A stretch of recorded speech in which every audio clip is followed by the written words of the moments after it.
Viking. With this one word, a variety of images crosses your mind.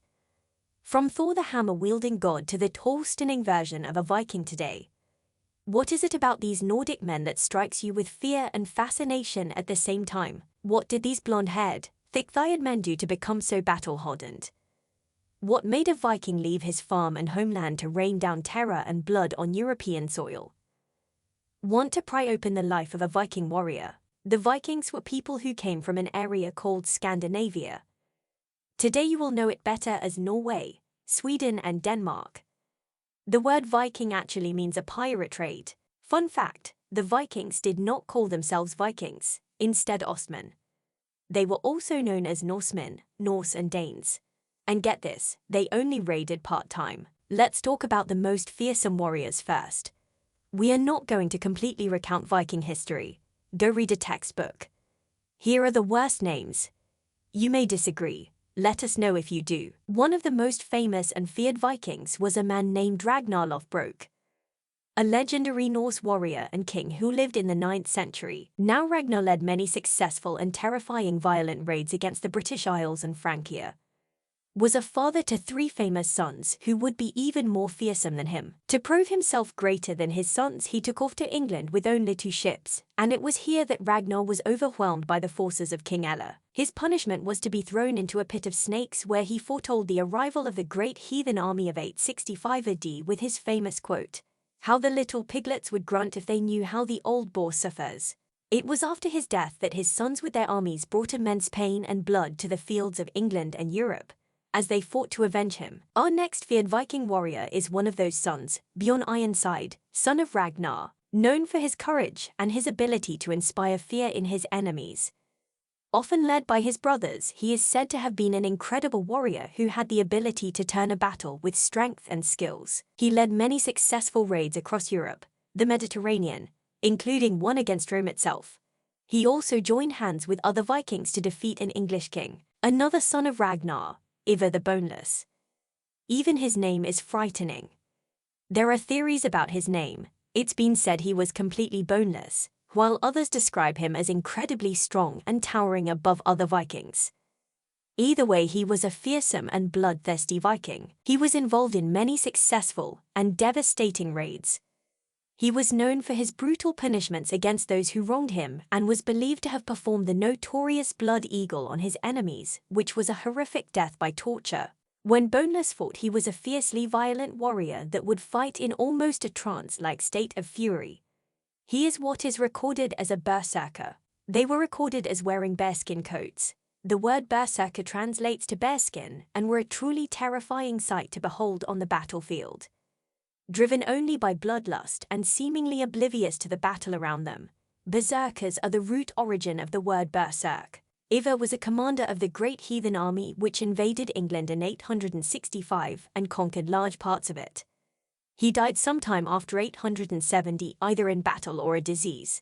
Right, there are many more Vikings in folklore that did many battles and great things, but let's find out how they trained. 1. Wrestling. Vikings would practice wrestling to improve their strength and grappling skills. This would help them in hand-to-hand combat and in everyday tasks like farming and building. 2. Swimming. Vikings were known for their seafaring abilities, and they would swim in the cold waters as a part of their training. 3. Running. They would run for long distances and over rough terrain to build endurance and stamina. 4. Archery. Vikings trained with bows and arrows to improve their aim and accuracy. Archery was important for hunting as well as for battle. 5. Weaponry. Vikings would train with a variety of weapons, including swords, axes, and spears.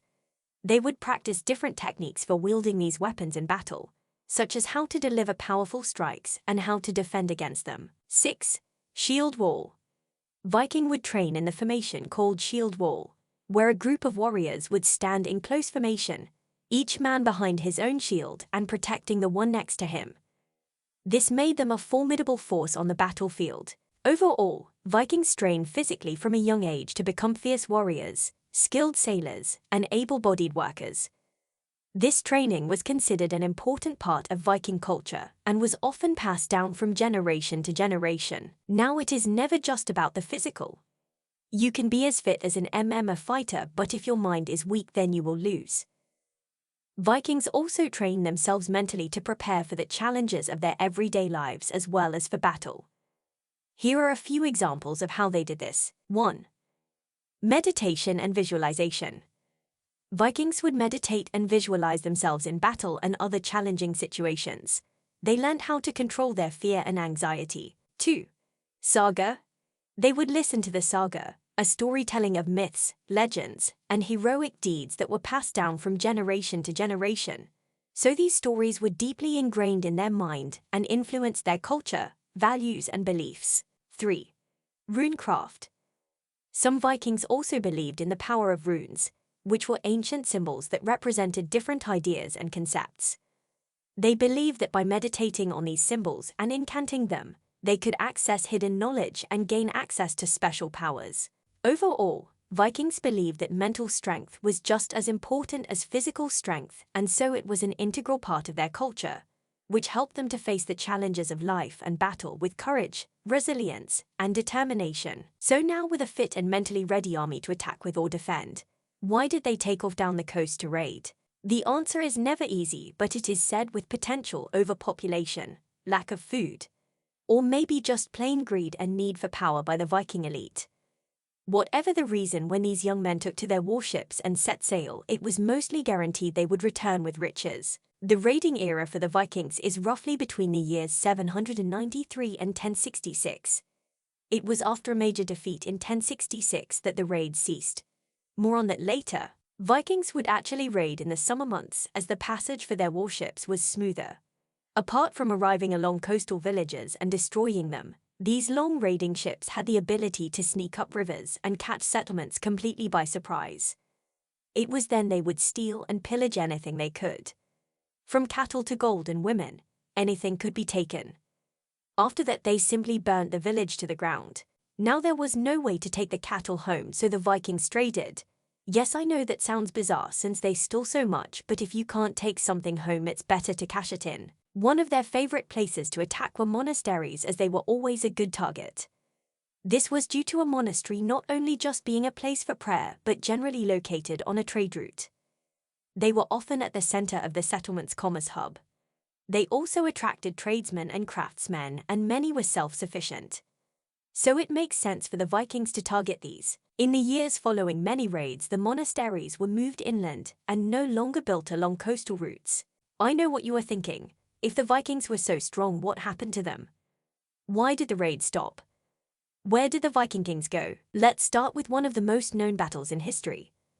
After years of raids and horrific surprise attacks, England and Europe started getting their act together.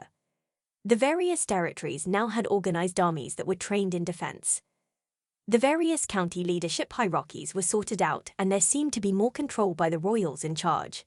The worst fight for the Vikings was the Battle of Stamford Bridge in 1066.